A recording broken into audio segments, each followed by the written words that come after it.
बात करते हैं मेरे भाई कि इस बार का जो पेपर होगा, इस बार का जो पेपर तुम्हारी प्रैक्टिस पे डिपेंड करेगा कि तुमने कितना ज्यादा से ज्यादा प्रैक्टिस करके आया है। बस करो भाई, बस करो, अब ज्यादा नहीं पढ़ने की जरूरत है। बहुत कुछ पढ़ लिए भाई तुमने, फाउंडेशन क्लास पूरा फुल किया है। लेकिन मैं बोला था कि जब भी सीएचएसएल का पेपर होगा मैं तुम्हारे साथ आऊंगा, वीडियो लेके आऊंगा कि अब तुम्हें क्या करनी है। जो कुछ भी पढ़ना था अपने नोट कॉपी बना लिया, पूरा भर भर के सभी सब्जेक्ट का अपने नोट कॉपी अच्छे से तैयार कर लिया। अब बस अब पारी है भाई कि उसको रिवीजन बेस पे करनी है। किस बेस पे करनी है? प्रैक्टिस करने की अब बारी आती है। फॉर एग्जाम्पल से अगर हम समझते हैं कि प्रैक्टिस हमको क्यों करनी चाहिए, जैसे अगर आप मान लो कि कोई खिलाड़ी के बारे में आप समझ लो, खिलाड़ी जब पिच पर जितनी ज्यादा से ज्यादा प्रैक्टिस किए होते हैं, जितना ज्यादा उसका प्रैक्टिस होता है उस पिच पे, उसको देखना उसका परफॉर्मेंस उतना तगड़ा लेवल पे होता है। सेम अगर आप इस चीजों को अगर रिलेट करना चाहो तो इसी को हम रिलेट कर देते हैं कि आप जितना से ज्यादा आप मॉक लगाओगे आपका परफॉर्मेंस उतना बेटर होगा एग्जाम में।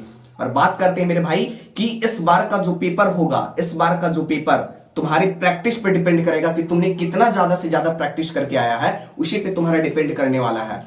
तो इस वीडियो को आप पूरा देख लेना, मैं बता दूंगा कि कैसे आप 160 से प्लस स्कोरिंग इंप्रूव कर सकते हो। अभी भी जो अगर मॉक लगा रहे हैं, अगर जिसको किसी किसी के भाई का भी 120 आ रहा है, 100 आ रहा है, 150 आ रहा है, ऐसे तो वो आप अपनी स्कोरिंग को और ज्यादा बेटर कर सकते हैं। ठीक है, अभी टायर 1 का बात कर रहा हूं भाई, जब टायर 2 का एग्जाम होगा ना उस समय में भी आपको बता दूंगा कि क्या चीजों को आपको और करनी चाहिए, कहां कहां से चीजों को और थोड़ा सा प्रैक्टिस करने की पारी होती है, तब आप टायर 2 एग्जाम को आराम से निकाल पाओगे।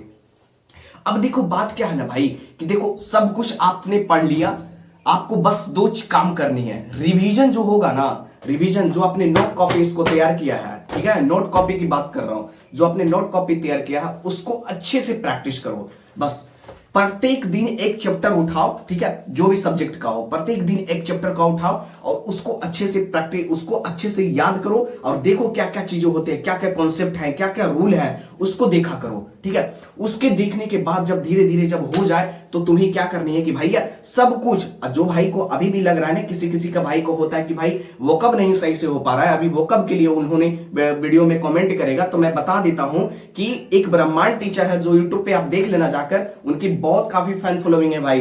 तो विनय कक्सा सर की आती है, उनकी प्लेलिस्ट पूरी पड़ी हुई है जो कि 150 से प्लस गोल्डन रूल को उन्होंने बना रखा है, ग्रामर का पूरा निचोड़ दे रखा है। तो आपको प्लेलिस्ट इस साइड में दिख रहा होगा, तो ये पूरी प्लेलिस्ट दे रखा है, 9 घंटे की भाई प्लेलिस्ट है, तुम्हारे सीएचएसएल पेपर में बहुत काम आने वाली है। तो यहां से तुम 9 प्लेलिस्ट में तुमको अगर लग रहा है कि यहां पे एक वीडियो में अगर तुमको देखनी है तो 9 घंटे की वीडियो देख लो, और नहीं तो तुम्हारे पास अगर और लग रहा है कि नहीं मुझे कुछ कुछ मिनट देनी है तो आधा घंटे, 20 मिनट, 25 मिनट, तो ऐसे वीडियो आपको मिल जाएगा। उसी वीडियो को 9 घंटे में कन्वर्ट कर उसी वीडियो को 9 दिन 8 दिन में ऐसे करके बना दिया गया है। तो आपको जैसा बेटर हो तो वैसा कर सकते हो। 9 घंटा अगर करना है तो 9 घंटे का मैराथन में ज्वाइन कर लो। 1 घंटे का अगर तुम्हें 20 मिनट 25 मिनट का अगर समय देना है तो 20-25 मिनट का देना है, ठीक है, तो वहां से तुम कर लो, काफी बेटर है और काफी अच्छा व्यू उसमें गया भाई। तो मैं देख रहा था उस वीडियो को, काफी अच्छा रिस्पॉन्स उसमें है। और बाकी बात कर लेता हूं कि देखो अब प्रैक्टिस कहां से करनी है। अब बता देते हैं ना कि भाई बहुत लोग जो है ऑफलाइन का प्रैक्टिस कर रहे हैं, तो ऑफलाइन कर रहे हो तो कर ही रहे हो, ठीक है, लेकिन उसके साथ साथ तुम्हारा जो पेपर होने वाला है ये पता होना चाहिए कि तुम्हारा जो पेपर होगा वो ऑनलाइन मोड में होगा।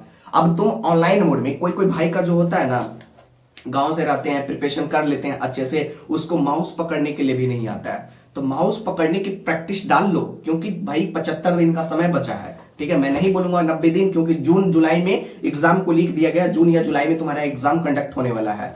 तो मैं अप्रोक्स मान लिया कि 75 दिन में भाई तुम अपनी ऑनलाइन प्रैक्टिस के लिए तुम माउस जब पकड़ना सीख जाओगे तो समझो कि तुम्हारा सब कुछ वहां से तुम्हारा डर हो जाएगा, तुम सिस्टम पर अच्छे से प्रैक्टिस कर पाओगे। अब तुम बोलोगे भाई कि प्रैक्टिस करनी कहां से है यार, तो भैया तुम्हारे ऊपर अभी सिलेक्शन के लिए अभी टेक्स्ट बुक तुम्हारे लिए कम प्राइस में तुमको अभी टेस्ट प्रोवाइड करवा रहा है। तुम यहां पे मैं बोलूंगा कि आपको कोई भी चीज को खरीदने की जरूरत नहीं है, सिर्फ आप जाना और प्रीवियस ईयर उनकी जो आपने वहां पे देखा है, सिर्फ प्रीवियस ईयर क्वेश्चन आपको परचेज करनी है। और मेरा जो कूपन कोड होने वाला है एसएससी फैम, जब एसएससी फैम करके आप लिखोगे तो आपको और डिस्काउंट मिल जाएगा भाई। ठीक है, जब आपको डिस्काउंट मिल जाएगा तो वहां से हर एक एग्जाम, समझो कि जितना भी सीएचएसएल में पेपर को कंडक्ट करवाया गया वहां से आपको मिल जाएगा। अभी शेलिंग लगा हुआ है 14 से 15 अप्रैल तक का, तो उसमें जाकर आप अपनी अच्छी से प्रैक्टिस कर सकते हैं, बट बेटर तरीका हो जाएगा। इतना करने के बाद, ठीक है, इतना करने के बाद आपको जो नोट कॉपी आपने तैयार किया है,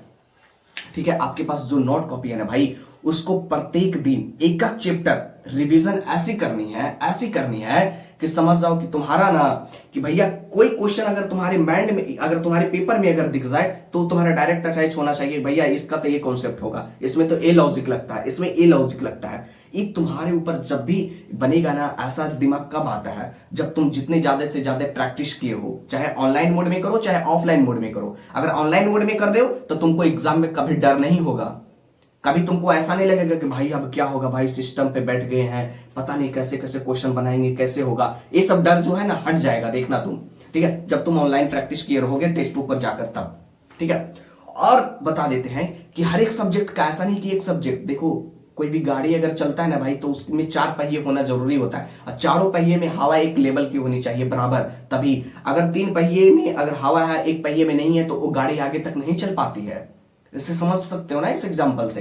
तो इसको समझने के लिए भाई कि तुम्हें चारों सब्जेक्ट पर अच्छी से फोकस बनानी पड़ेगी।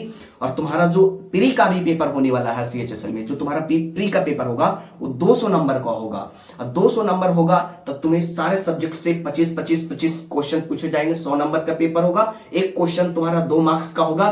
तो तुम अब देख लो भाई कि हमें क्या करनी है, ठीक है। तुम्हारा जो कटअप भी जाती है भाई, हर बार का अगर कटअप देखो तो 160 40 50 से प्लस ही रहता है। तो अब तुमको इस कैटेगरी में लानी है। अगर मॉक टेस्ट तुम लगा रहे हो और 140 है तो उसको और इंप्रूव अभी करो, अभी इंप्रूव करने का समय है, ठीक है। मैंने बता दिया था कि जो आपने पढ़ना था वो तो आप पढ़ ही लिया, बस अब आपको मॉक देने की पारी आती है। मॉक जितना ज्यादा आप लगा लो, प्रीवियस ईयर का मॉक जितना ज्यादा लगा लो, जहां जहां से आपको मिल पा रहा है वहां वहां से लगा लो, तुम्हारा काम हो जाएगा भाई, ठीक है। ज्यादा कहीं भटकने की जरूरत नहीं है, सिर्फ आपको प्रीवियस ईयर पर टारगेट बनानी है। प्रीवियस ईयर मैं इसलिए बोलता हूं कि आप देखोगे कि बहुत सारे जितने भी एग्जाम हुए हैं एसएससी में, प्रीवियस ईयर क्वेश्चन के बेस्ट पे सिर्फ डिजिट चेंज रहता है, मेथड वही है, लॉजिक वही है, सिर्फ आपको डिजिट चेंज कर देगा।